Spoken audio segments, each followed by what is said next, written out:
ഈ തെറ്റായ വാർത്തകൾ നിങ്ങൾ പ്രചരിപ്പിക്കരുത്. ഏറ്റവും ഭംഗിയായിട്ട് തിരുവോണ ദിവസം ജീവനക്കാർക്കും അന്ന് അവിടെ വന്ന ഭക്തജനങ്ങൾക്കും സദ്യ കൊടുത്തു എന്നുള്ളതാണ് ഏറ്റവും സന്തോഷകരമായ കാര്യം. മാത്രമല്ല ഇപ്രാവശ്യം സദ്യ പിരിവില്ലാതെയും പണപ്പിരിവില്ലാതെയും സ്പോൺസറില്ലാതെയും ദേവസ്വം ബോർഡിൻ്റെ ചെലവിൽ തന്നെ കൊടുത്തു എന്നുള്ളത് കൊണ്ടാണ് വളരെ സന്തോഷം. അതിൽ സന്തോഷമില്ലാത്തവരും ഉണ്ടാവും കേട്ടോ. സാധാരണഗതിയിൽ ഇതിൻ്റെ പേരിൽ പണപ്പിരിവൊക്കെ നടക്കും. ഇപ്രാവശ്യം അന്ന് അനുവദിച്ചില്ല. ബോർഡ് തന്നെ നേരിട്ട് ഏതായാലും ജീവനക്കാർക്ക് നമ്മൾ ഭക്ഷണം കൊടുക്കണം. അപ്പോൾ പിന്നെ അത് സദ്യയായിട്ട് തന്നെ നടത്തി കൊടുക്കുക. അന്നിവിടെ സദ്യ നടക്കുമ്പോൾ ബാക്കിയുള്ളവർക്ക് സദ്യ ഇല്ലാതിരിക്കരുത്. അതുകൊണ്ട് തീർത്ഥാടകർക്കും കൊടുത്തു. അതുകൊണ്ട് ബോർഡ് നേരിട്ട് തന്നെ തിരുവോണ സദ്യ നടത്തി. ഇന്ന് തന്നെ 2-3 പേര് എന്നെ വിളിച്ച് വളരെ നന്നായിരുന്നു എന്ന് പറഞ്ഞതേ ഉള്ളൂ. അതുകൊണ്ട് അതെന്തൊക്കെ മോശമായിരുന്നെന്ന് സ്ഥാപിക്കാൻ ചിലർക്ക് താല്പര്യമുണ്ട് കേട്ടോ. അതൊന്നും അനുവദിച്ചിട്ടില്ല. കാരണം അയ്യപ്പൻ്റെ പേരിലും തീർത്ഥാടകരുടെ പേരിലും അവിഹിതമായിട്ടുള്ള പിരിവ്, സ്പോൺസർഷിപ്പ് എന്നുള്ള പേരിലുള്ള പരിപാടികളൊന്നും തന്നെ ശബരിമലയിൽ അനുവദിക്കരുത് എന്നുള്ള ദൃഢനിശ്ചയത്തിലാണ് ഞാൻ നടക്കുന്നത്. അതുകൊണ്ട് സദ്യ ഭംഗിയായിട്ട് നടന്നു. കഴിച്ചതിലൊരു സീനിയർ ലോയർ തന്നെ എന്നെ വിളിച്ച് പറഞ്ഞു വളരെ നന്നായിരുന്നു. അതുകൊണ്ട് അത് ശരിയല്ലത്. വളരെ ഭംഗിയായിട്ട് തന്നെ നടന്നു.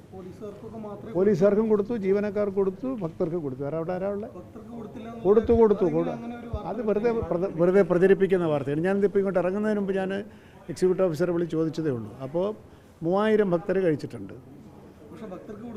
അത് ആ വാർത്ത ശരിയല്ല. നിങ്ങൾ വെരിഫൈ ചെയ്ത് നോക്കിക്കോളൂ.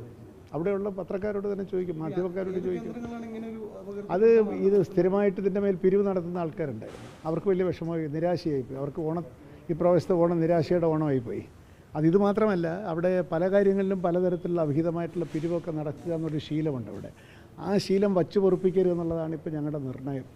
ഈ ശബരിമലയ്ക്ക് ഏറ്റവും കൂടുതൽ ദുഷ്പേരുണ്ടാക്കുന്ന ഇത്തരത്തിലുള്ള ആളുകളാണ്. അവരെ കൈകാര്യം ചെയ്യുക എന്നുള്ളതും കൂടെ ദേവസ്വം ബോർഡിൻ്റെ ജോലിയായിട്ട് ഞങ്ങൾ ഏറ്റെടുത്തിരിക്കുകയാണ് കേട്ടോ. അതുകൊണ്ട് ഈ വാർത്തകൾ പ്രചരിപ്പിക്കരുത്.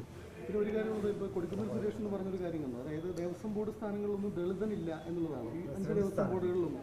അപ്പോൾ ആ രൂപത്തിൽ കെ മുരളീധരനും പറഞ്ഞിരുന്നു ആ കാര്യമൊക്കെ ഇനിയിപ്പോൾ ഒരു വന്നല്ലോ ഉള്ളൂ സർക്കാർ എന്നുള്ള രീതിയിൽ. അപ്പോൾ അതിനെ എങ്ങനെയാണ് കാണുന്നത് ആ രൂപത്തിൽ?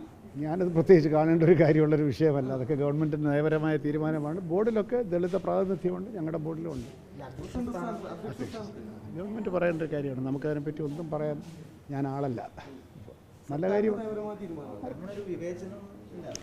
അങ്ങനെയൊന്നുമില്ല.